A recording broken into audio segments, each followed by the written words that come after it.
G'day golfers. Ever found yourself redirecting blame and making excuses after having an absolute shocker on a golf course? I know that I have. Range was closed, I was a little cold, didn't warm up, I hit it in those 3 old divots. Then we have the podcast for you. We focus on how to fundamentally own your swing. Strike it pure and consistently shoot in the 70s. Be it if you're a weekend hack, retired and playing daily, a school phenom or a tour professional. We present and discuss facts and physics pertaining to golf, trying to keep our ego and opinion at bay. We dispel myths such as keep your head down, bend your knees, or my all-time favourite, game improvement irons. So stop drinking that mythical Kool-Aid and have a sip of ours. I think you'll find it both inspiring and refreshing. I'm Scott Young, founder of Swing, PGA professional and ex-tour player. Welcome to Pivot the Path. G'day golfers and welcome to Pivot the Path. Trust this finds you well. We've got a massive week in golf, in F1, and lots going on in the sporting arena, which is nice as the Olympics drew to a close. And so we wanted to get into our improvement pivot point, which parlays the work that I see with lessons. So Charlie, this one's for you from yesterday. And I had quite a few lessons yesterday, and 3 of them specifically dealt with how the macro golf swing permeates into your whole golf bag. And so Charlie and I have been working together for a while, and he had a light bulb moment. He's like, oh, wow, I understand why you want me to use the noodle and keep the club going back square, because otherwise I get stuck with my chipping.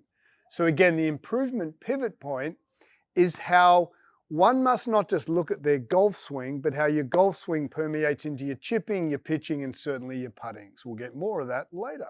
News from the fairways. Now, my beloved F1 returned. We had Cadillac, we had Audi, we had Ford trying to help the Red Bulls with their powertrains and their energy and their tech. So suffice to say, there's a lot going on. Now, upside of that is that there's far more competition. I've noticed since PE's come in, now I can't stream it on TV. It's got to be through Apple. So it's all, they're obviously trying to really raise F1 to the next level. And I thought the commentary and everything was fantastic. So the Aussie Grand Prix. Now, unfortunately, Oscar crashed before the race even began. So bummed for you. There's a little bit of a tech issue and there's a little bit of human error there.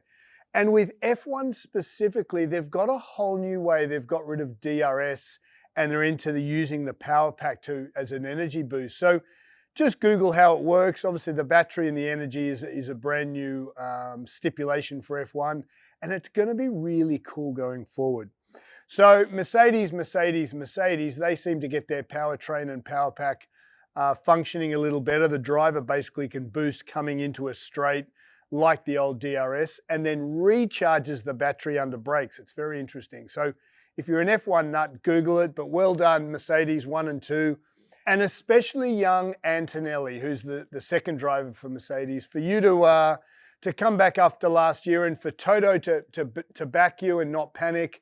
To have a 1-2, I thought was superb. So come on, Oscar, let's get you going. Bottas, let's get you going for Cadillac, and let's see what happens. News from the fairways regarding golf. We had a lot of different continents and different countries in play here. So Live Golf started back up in Hong Kong after about 3 or 4 weeks off, and John Rahm won that one with gusto, and AK had a very respectable 9 under, 31st, which is pretty good, 4 rounds event there. And then we had LPGA in China. We had Li Ma-Hing. She won her 3rd LPGA Tour event. She just comes on strength to strength. Corn Ferry, Doc Redman, bit of a journeyman. He's been out on PGA, kind of tinkering between sponsors' invites on PGA and Corn Ferry. He had his first win after 8 years. So that was pretty cool. So Doc, well done you, mate. The DP Tour found its way into Joburg. Young Englishman Dan Bradbury won. He's won 2 or 3 events on DP Tour.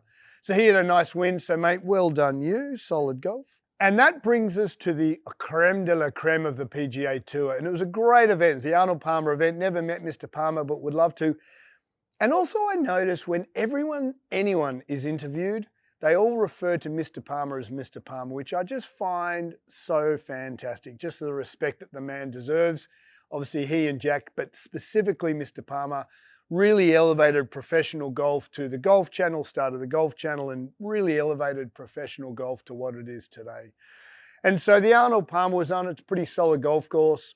And Daniel Berger, PGA Tour, I think he's had some pretty solid wins, never won a major, but a hell of a golfer. And unfortunately, Daniel has had a bloody truckload of injury, and so we feel for him and his team and his family. But he's been fighting back, and he kind of was leading wire to wire. But this is where it gets a little interesting. Now he's leading wire to wire, and he's hitting that little trap cut. And as we've talked about, when you hit a trap cut, you literally can only shake the ball one way, and it's very difficult for them to draw and fade. And unfortunately, on golf courses where there's pins on certain areas and there's water and trouble and wind, if you can only move the golf ball one way, it just gets a little difficult to get it done at the level that these guys play, right? Not for 1 minute paralleling how we play to PGA Tour, but proudly everyone at swing can shape the ball both ways, which I think is important to own your golf swing and to own your ball flight. And so Daniel unfortunately lost in a playoff to Akshay Bhatta, who this guy is such a breath of fresh air. He's won 3 times, all 3 times on a playoff, and he just is gritty and gutsy. And the kid's got like a waist that's like 26 inches. He's tiny in terms of mass, but he's hyper mobile. Remember, he's the one that basically gave it a whoop whoop last year and subluxed his shoulder, put it back in, and then went on to win in a playoff. I think it was his first PGA Tour event. So Akshay, I love how you're interviewing. He's such a solemn, sincere man, and his young wife, and the whole story's fantastic. So well done you, mate. A little bit of a catch up for our guys. Minwoo came tied 6th. So Minwoo's trending to have a win in the next 4 or 5 weeks. So too is Jordan. Jordan came tied 11th. Jordan's just plugging away. He's been pretty injured the last couple of years. And Cam Davis didn't play. And Cam, shout out to you and Tudes. I hope you guys are just figuring out kind of how to pivot your path and get back to your winning ways. Which leads us to the improvement pivot point. So I'm teaching all day yesterday and Sunday, and some of the guys had what I call aha moments. And the aha moment is every bay we've got in here has a noodle to keep the club straight back going back, to allow them to feel what it is to drop it underneath and hit that nice little draw. And one of our guys I was working on with some short game here, and he really commented as an aha moment, oh my God, I get why you want the noodle, because we're going to parlay that into short game. And so what I wanted to do was talk about it really simply and explain why we kind of push people into a direction in here and how it's not just your golf swing, it's your chipping, it's your pitching, and it's your putting. So if you'd like, the improvement pivot point is how your macro golf swing trickles down into the entire bag, and how you can't, in my opinion, have a golf swing and a chipping action and a pitching action and a putting action. It's all the one motion. Proprioception is how the body feels where it is relative to space. And I think that's an undiscussed phenomena in any sport, let alone golf. And so let's get into it. Okay, so our improvement pivot point, I really was hoping to tie the last 3 or 4 episodes together. And our improvement pivot point is how the macro approach to your golf swing permeates into every facet, from full swing, chipping, pitching, and putting, other than bunkers and a flop shot.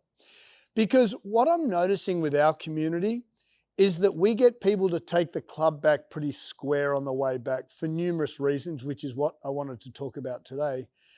But what I probably misvalue the importance of is explaining why taking the club back square in your real swing is so important, especially with your short game. And that's what I wanted to kind of close the loop today. So for those who are listening, if I'm hitting away from the camera, I'm going to put a white rod on the ground, which represents target line, or where we want the ball to start. So if you're hitting a draw, that's going to be slightly right of target.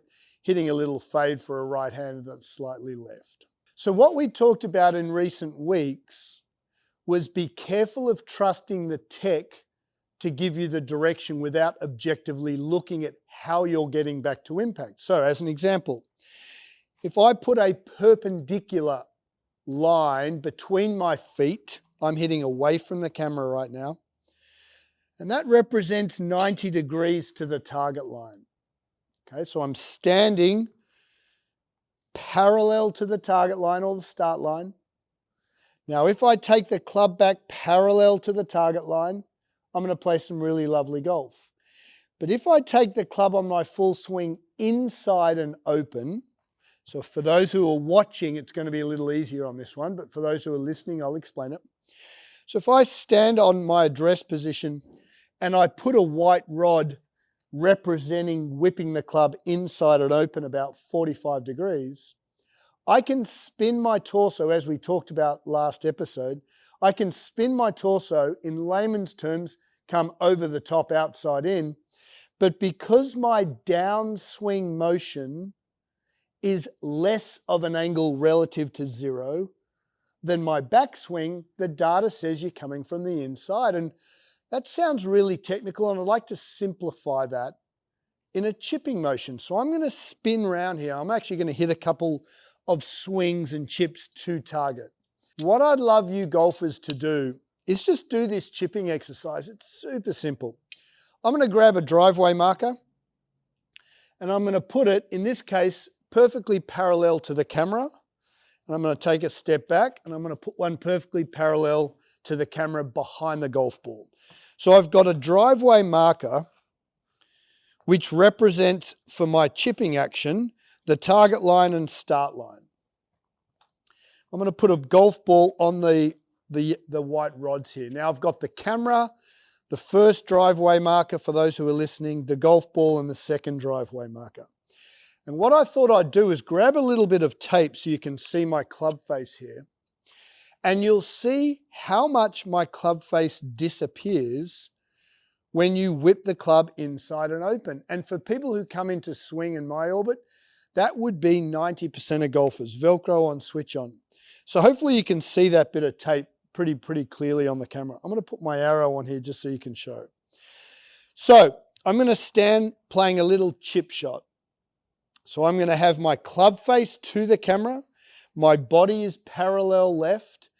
And the simplest way to describe this, if I take the club back square, you'll notice my club face is always up and down the target line. So if I want to chip to a little chip and run to camera, create, replicate. So I'm going to create a backswing. I'm going to create a little feel.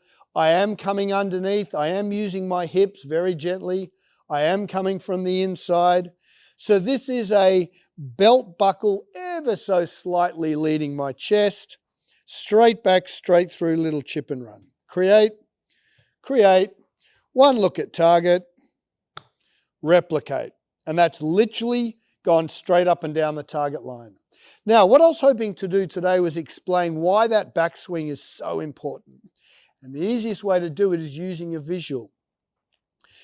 For those who have the golf swing inside and open, you'll see that the club face disappears from camera view or thereabouts.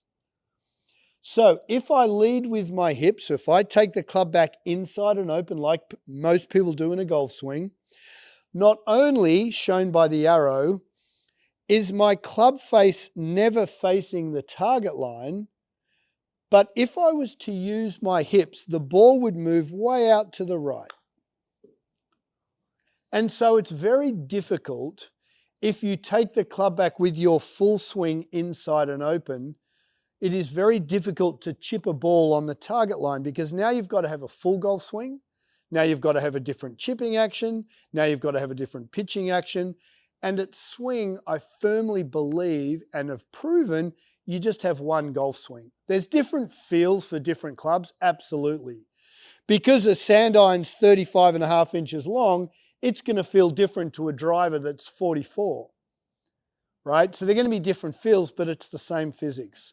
So again, if I set up club face to camera, feet parallel left, I'm always a little open, and I whip the club inside and open, then I have to spin my torso to get the club back on the target line. And now if you look at my shoulders, I'm coming outside in. In my language, my left shoulder's pointing to 10 o'clock. The job of this crazy game is to return your left shoulder to where it started with speed by using your hips. And so to do that, I've got to take the club straight back, straight through. Perfect little chip shot. The moment I whip the club behind me in my full swing, I will whip it behind me in my chipping, and as the camera will show, the club's disappeared. If I use my hips, I get stuck. So when people used to talk about Tiger getting stuck because his hips are opening too quickly, biggest load of garbage. Tiger got stuck because he whipped it behind him and he had the world's most aggressive hips. One's hips can never move quickly enough. But if they bring the club behind them on the way back, yes, they can get stuck. And an easy way to understand this whole concept is to chip. The moment I whip the club behind me on a chipping action, I've got to come outside in to get the club back online. And then all of a sudden, as we always do, if I put the club in my sternum and explain simple math, if I go straight back and straight through, the camera will show that the arrow always points to the target line. The moment I whip the club inside, golf gets difficult. Now I've got to spin my torso to get it back to square. So a really simple concept. Grab 2 driveway markers just to finish this last little sequence here for our episodes. Take a step back, pick a spot, make sure you've got, in this case, camera, driveway marker, ball, driveway marker. Do yourself a favor, buy a T-square, $20 on Amazon. Straight back, straight through. Create, one look at target, replicate. Okay, perfect little floppy chip shot. All we're trying to do is keep the club square to the body for long. And if the club stays square to the body for a long time, the face will only point to the target and will keep golf super simple.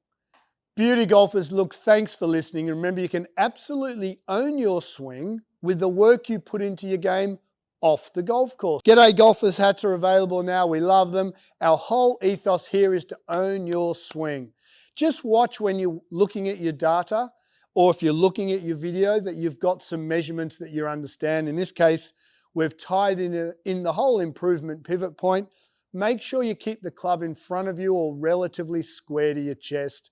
The longer the club stays square to your chest, the easier golf gets. The newsletter drops Friday. Thanks so much for your support, and we'll see you next week. Cheers.